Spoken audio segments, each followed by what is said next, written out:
Bonjour à tous, ça me fait très plaisir de vous retrouver après une semaine de labeur et de chaleur. Donc aujourd'hui on va parler de s'entraîner en altitude. C'est très à la mode, on en parle toujours depuis des années. Et en fait ça a apparu surtout la question depuis les Jeux Olympiques de Mexico où il a fallu se préparer à Mexico et c'est pour ça en fait qu'on a construit Font-Romeu et que les athlètes français ont pu aller se préparer dans les Pyrénées. C'était dans l'optique de se préparer à un événement en altitude. À présent, l'entraînement en altitude est utilisé aussi pour faire des performances en plaine. Donc on va voir l'intérêt et si c'est utile et comment il faut s'y prendre. Alors s'entraîner en altitude, c'est tout simplement, vous savez qu'il y a 20% d'oxygène dans l'air. D'ailleurs, quoi qu'on fasse, où qu'on aille, il y a toujours 20% d'oxygène dans l'air, même au sommet d'Everest. Et par contre, l'altitude a une efficacité parce que on va baisser la pression inspirée en oxygène. Quand on s'élève, on baisse la pression barométrique, donc on prend de l'altitude, donc la colonne d'air sur la tête est moins importante. Et si le ciel nous tombe sur la tête au sommet de l'Everest, ça fait un petit peu moins mal qu'à Paris, 50 mètres.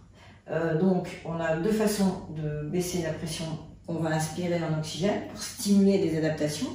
Soit on prend de l'altitude, on baisse la pression barométrique, la colonne d'air sur la tête, soit on va remplacer, on va diminuer l'oxygène, on va descendre de 20% d'oxygène à 15% d'oxygène en augmentant la teneur en azote. Donc dans l'air ambiant, il y a 20% d'oxygène, 79% d'azote et 0,03% de CO2. Et bien si on veut simuler une altitude et stimuler l'organisme, on va donc remplacer l'oxygène des 20%, on va les diminuer à 15% et on va remplacer par de l'azote.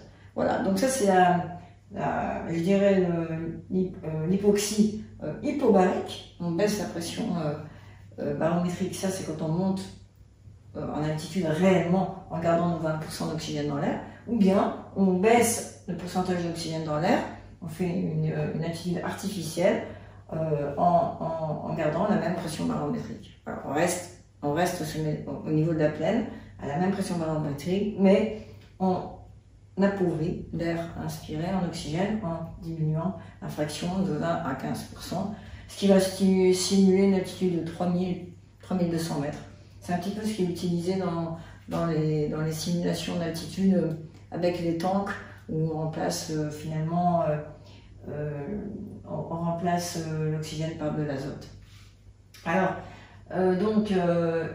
finalement, l'intérêt de l'entraînement en altitude, c'était pour préparer un objectif en altitude. Alors, soit, effectivement, pour le trail, on va devoir se préparer à une course en altitude, soit on se prépare, pourquoi pas aussi pour un trail en plaine ou en campagne. Et finalement, est-ce que c'est intéressant de s'entraîner en altitude pour se préparer à une performance en altitude ou en plaine? Alors, les solutions, c'est que finalement, il y a deux options qui ont été à la mode et qui le sont toujours débattues énormément. J'étais en Chine au mois de novembre et ils travaillent encore énormément là-dessus. Ils ont des chambres hyperbariques, etc. En France aussi, on a des chambres à Font-Romeu. Alors finalement, c'est la solution la plus en vogue, c'est de dormir en haut et de s'entraîner en bas. Pourquoi? Parce que finalement, quand on s'entraîne en altitude, à Font-Romeu par exemple, on a une baisse donc de la pression inspirée en oxygène qui va provoquer une baisse de la puissance musculaire, de la consommation d'oxygène par la fréquence cardiaque max qui baisse, le volume d'éjection systolique qui baisse, le débit cardiaque qui baisse, l'activation cérébrale qui va baisser. On va tout de suite se mettre en veille, on va avoir une activation des systèmes de sécurité qui vont nous dire non, tu n'actives plus de nouvelle unité motrice, tu t'arrêtes et on ne va pas prendre de risques. On a moins de lactate max. Donc finalement, on se désadapte en quelque sorte quand on s'entraîne en altitude. Alors ça vaut la peine de s'entraîner en altitude si on prépare un événement en altitude, mais auquel cas il faut rester 2 ou 3 semaines parce que là il va falloir avoir des adaptations au niveau des globules rouges, mais surtout l'entraînement en altitude va provoquer l'augmentation des facteurs de transcription HIF, alpha-1, qui vont être responsables d'une augmentation de la vascularisation qui va effectivement pouvoir améliorer la vascularisation sanguine par une augmentation des vaisseaux sanguins. Mais là, pour ça, il faut quand même un petit peu d'adaptation en altitude ou un entraînement en altitude. Alors nous, on avait publié, hein, vous allez trouver la publication en bas, avec l'équipe de Strasbourg, on avait entraîné les gens en altitude à un entraînement qui était quand même au seuil ventilatoire 2, on était à la limite de l'hyperventilation, précisément c'était à l'état stable maximum du lactate, donc quelque chose de très personnalisé, 2 fois 20 minutes à l'état stable maximal du lactate, et on avait provoqué, on avait fait ça seulement 1 fois, 2 fois par semaine, ça n'ajoutait pas grand chose, pendant 8 semaines, et là on avait une augmentation effectivement de la vascularisation sanguine par un encodage des endothéliums, donc une meilleure irrigation sanguine, qui favorisait effectivement le volume d'éjection systolique, donc une meilleure vascularisation. En fait, l'intérêt de cet entraînement, c'était uniquement ça, c'était pas de faire des globules rouges, c'était pas autre chose. Donc je dirais que finalement, c'est un peu compliqué de s'entraîner en altitude pour faire une performance même en altitude. Et si vous voulez un petit peu prendre de la hauteur, parce que la montagne c'est extrêmement chouette, eh bien je dirais que vous entraînez jusqu'à 2000 mètres, c'est largement suffisant. Et si vous voulez avoir la certitude que l'altitude que vous avez choisie vous va bien, eh bien faites comme je vous ai demandé la dernière fois, de trouver pour l'adaptation à la chaleur, de faire 3 rabbits en étant faiblement habillé normalement, moyennement et très habillé. Et David m'a renvoyé son rabbit dans les 3 configurations. Et ce qui est remarquable, c'est de voir que finalement, effectivement, avec la chaleur, la perception se détériore. Donc on est moins capable de ressentir son corps. Donc finalement, si vous voulez être sûr d'avoir la bonne altitude quand vous allez vous entraîner, quand vous arrivez, vous êtes par exemple dans un endroit où vous pouvez choisir plusieurs entraînements en altitude, vous avez un camp de base, mettons à 1000 mètres, 1200 mètres et vous pouvez monter jusqu'à 3000, eh bien amusez-vous à faire 3 rabbits à différentes altitudes, et quand vous voyez que la perception, la note de perception se détériore, eh bien vous pouvez être certain que là, votre altitude, elle est délétère. Donc, quand on est moins capable, quand le cerveau est moins capable de différencier la allure facile, moyenne et dure, qui est un des critères qui rentre dans notre qualité de perception de l'effort, c'est que cette altitude vous est néfaste, elle est trop importante.